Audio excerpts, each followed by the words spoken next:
অবশেষে টিকিট আমার সোনা পেলেন, কেমন লাগতেছে? ভালো, বাট হচ্ছে আর একটা দরকার ছিল, আর একজন সিরিয়াল আছে ও পাইনি, এখন ওকে ফিরে যেতে হবে। আর দুইটা অনেক কষ্ট করে ম্যানেজ করছি, মানে একা আনতে পারে না, আরেকজনের কাছে টাকা এখনো রয়ে গেছে, এভাবে আনতে হচ্ছে আর কি। শেষ পর্যন্ত টিকিট পাওয়া যে আরেকজন পায় নাই, তারপরে হ্যাপি কিনা আপনি? হ্যাপি এখন আমি দেখবো না, ওরা দুজন দেখবে। আপনি দেখবেন না কেন? কারণ হচ্ছে যেহেতু ওরা ছেলে মানুষ, ওরা দেখুক, আর আমার প্রিয় খেলোয়াড় নাই, আমার দেখার দরকার নেই। মানে আপনার দিন শেষে খেলা দেখার আগ্রহ থাকার পরে বিসিবির অনিয়ম এবং সাকিব আল হাসানের জন্য খেলা দেখবেন? এদের ম্যানেজমেন্টের অনেক হচ্ছে প্রবলেম আছে, আর সাকিব আল হাসান নাই। সাকিব আল হাসান মানেই বিপিএল, ঠিক আছে, তো সে নাই। যেটা বলছেন যে লবণ ছাড়া তরকারি কখনো জমে না। বিসিবির জন্য একটা যদি উপদেশ দেন যে টিকিট নিয়ে, এখানে হচ্ছে যেহেতু একটা কাউন্টার, ঠিক আছে, আর এখানে লাখ লাখ হাজার হাজার লোক, আমার মনে হচ্ছে আরো 4-5টা কাউন্টার করা উচিত। আর অনলাইনের ব্যবস্থাটাও আরো ভালোভাবে নেওয়া উচিত, কারণ হচ্ছে আমি অনলাইনে ট্রাই করছি, সার্ভারে কাজ করতেছে না। ব্যাংকিং যে টিকিট, এটাও হচ্ছে তাদের আরো হচ্ছে একটু ভালোভাবে পরিস্থিতি নেওয়া উচিত, যাতে সবাই টিকিটটা পায়। কারণ হচ্ছে এভাবে সকাল থেকে এসে দাঁড়ায় থাকে, কেউ টিকিট পায় না, একটা পর্যায়ে সবার অনীহা কাজ করবে, কেউ বিপিএল দেখতেই যাবে না। পরে ফার্স্ট ম্যাচে যদি এটা হয়, উদ্বোধনী ম্যাচে, তো সেকেন্ড ম্যাচ, পরের ম্যাচ কেউ দেখবে না।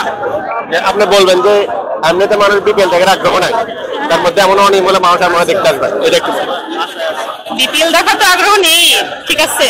আর এরকম অনিয়ম আপনি হচ্ছে এখন দেখেন, মেয়েরা তো আসতেছে না টিকিট কাটতে, ঠিক আছে, কারণ ছেলেরা তারা একটা টিকিট পাচ্ছে, তো ফ্যামিলি তো অনেকেই খেলা দেখতে পারবে না। তো এইরকম যদি অনিয়ম থাকে, তাহলে তো কেউ খেলা দেখবে না, আগ্রহ থাকবে না খেলা দেখার। খেলা দেখতে আসবে। হ্যাঁ, অবশ্যই কেউ দেখতে পারবে। তাদের ওয়েবসাইটটা অনেক স্ট্রং থাকবে, আমরা সচলভাবে টিকিট কাটবো, কিন্তু তাদের ওয়েবসাইটে ঢুকে যায় না। এইরকম করে কি টিকিট কাটা যায়? বলেন টিকিট কাটছি 1 ঘন্টা লাগছে বের হইতে, তাও মানুষ হাতে হাতে করে বের করছে। আরে ডিজিটাল একটা সময় যাচ্ছে, অনলাইনে সবকিছুই পাস। হ্যাঁ, বিসিবির এই যে এটা স্লো হয়ে গেল, কখনো পাপনের সময় হয় না, এখনো হবে না। এটার প্রতি যদি গুরুতর কোনো ইনা নাই, এটা কখনো সম্ভব না। আমরা অনলাইনে টিকিট কাটবো, আমাদের ভোটার একটা টিকিটই কাটবো। আমার ফ্যামিলির 5 জন, 5টা ভোটার টিকিট আছে, 5 জনের ভোটার দিয়ে কাটবো, লাগলে 5টা করে নিবো। কিন্তু এখানে এমন সিস্টেম, এখানে একটা দিবে, আমার ফ্যামিলি 5 জন, তাদেরকে দেখবো না, 5 জন নিয়ে আমি একা দেখবো? এটা কোনো কথা ভাই? আচ্ছা, আপনার কি মানে এখন নিয়ম থেকে আগের নিয়ম ভালো ছিল কিনা? অবশ্যই এর থেকে আগের নিয়ম ভালো ছিল, কারণ গত বিপিএল আমাদের টিকিট পেতে এত প্রবলেম হয় না, ঠিক আছে। এতদিন আমাদের প্রবলেম ছিল পাপনকে নিয়ে, যে পাপন রিটায়ার্ড হোক, সব প্রবলেম সলভ হয়ে যাবে। এখন দেখি পাপন যাওয়ার পরে যে আর প্রবলেম বেশি ক্রিয়েট হচ্ছে, ঠিক আছে, তো গালিটা কাকে দিব আমরা? আমি আপনার দুজনকে প্রশ্ন করতে চাই।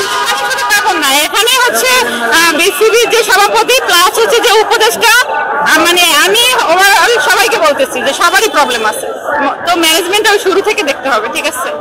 তো এখানে সভাপতি চেঞ্জ করে একজনের পর একজন দিলে কোনো কাজ হবে না, তো সরকার থেকে দেখতে হবে এই প্রবলেমটা। বিসিবি হচ্ছে ইন্ডিয়ার পরে সবচেয়ে ধনী বোর্ড, আমরা সবাই জানি নাকি? তো এত বড় একটা ধনী বোর্ডের ওয়েবসাইট যদি এরকম থাকে, তাহলে হয় এর চাইতে তো এই যে সস্তা যে ফ্রিল্যান্সার যারা আছে, তাদের ওয়েবসাইটের চাইতে স্ট্রং থাকে। এদের ওয়েবসাইটেই ঢোকা যায় না ভাই, এমন অবস্থা। এভাবে করে টিকিট, একেবারে অবস্থা খারাপ হয়ে যায় টিকিট কাটতে, তারপরে একটা টিকিট দিব, তাহলে পরিবারকে নিয়ে দেখবো না এখানে? আপনার দুজনকে একটা প্রশ্ন করতে চাই। বিপিএল এর স্লোগান দেওয়া হলো, এসে দেশ বদলায়, এসে পৃথিবী বদলায়। 11তম আসর বিপিএল এর, এটা আগের 10-18 তুলনায় কি মনে হচ্ছে যে বিপিএল কি আসলে বদলে গেছে কিনা?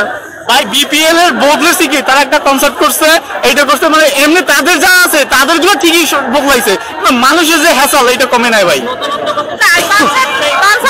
কিছুই হয়নি, কনসার্ট করে হচ্ছে